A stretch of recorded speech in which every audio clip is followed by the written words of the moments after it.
Yeah, we just talked about throwing the first punch tonight. We thought that we were a little bit more reactive in those first 4 games. We waited to see what the opponent was going to do to us, and then we had to call a timeout, or we get to the first media, and then we talk about what adjustments can we make.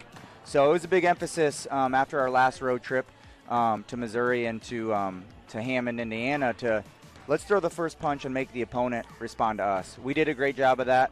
It helped that we were at home and had the opportunity to practice a couple times and work on ourselves. But, I think for us it's just let's not settle into the game. Let's be who we are from the jump and then make the opponent react. We did a great job with that. Love our balance. Love the fact that we can play 11 or more guys.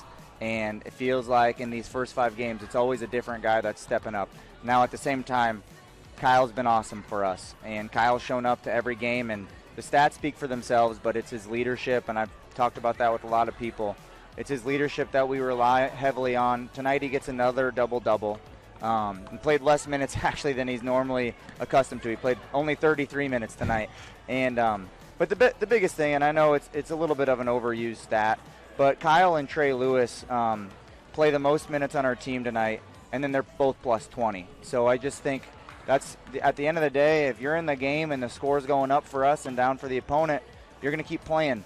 And just proud of our balance, proud of the fact that we can throw multiple guys out there, and really hard for opponents to scout us because we can play 11 deep, and the score doesn't go the other way when we get to our bench as well. Yeah, that's huge.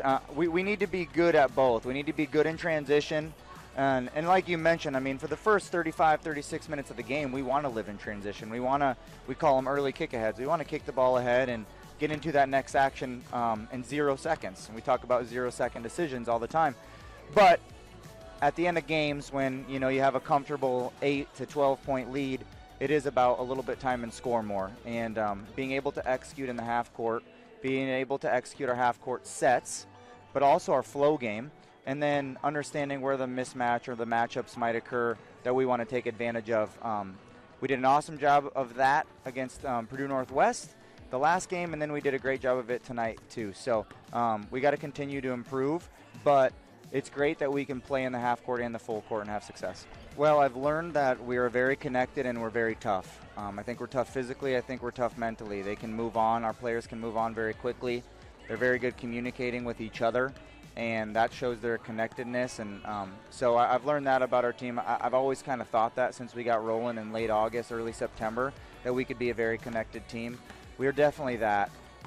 Biggest area is just defensively, understanding time and score a little bit and when to foul versus when it's not a good idea to gamble or shoot a passing lane and bump into the offensive player and pick up a cheap foul. I also think just understanding personnel a little bit better. We didn't want to let number 2 get going, and I'm not sure what he ended up having. He ended up having 17 points on only 13 shots, and I think he played the whole second half. And we just let him feel it a little bit. He was the one guy on our scouting report that we didn't want to have a comfortable, clean look. And what happens is you let that guy have a comfortable, clean look, then all of his teammates start to feel confident. And then non-shooters become shooters. That's what happened tonight.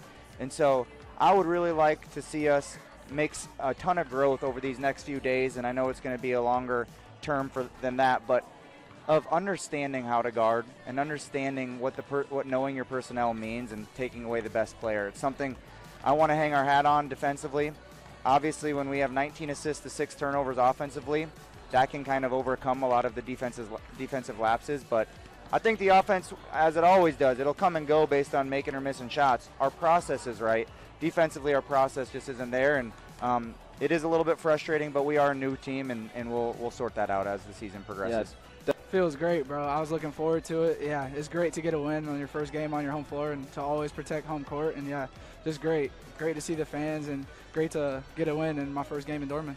Yeah, Coach was letting us know all week of practice that we're done with slow starts, and the first two first road trips we started out slow and had to crawl our way back in, but that was a big emphasis coming into today's game, is to keep our foot on the gas right away and take it to them right away.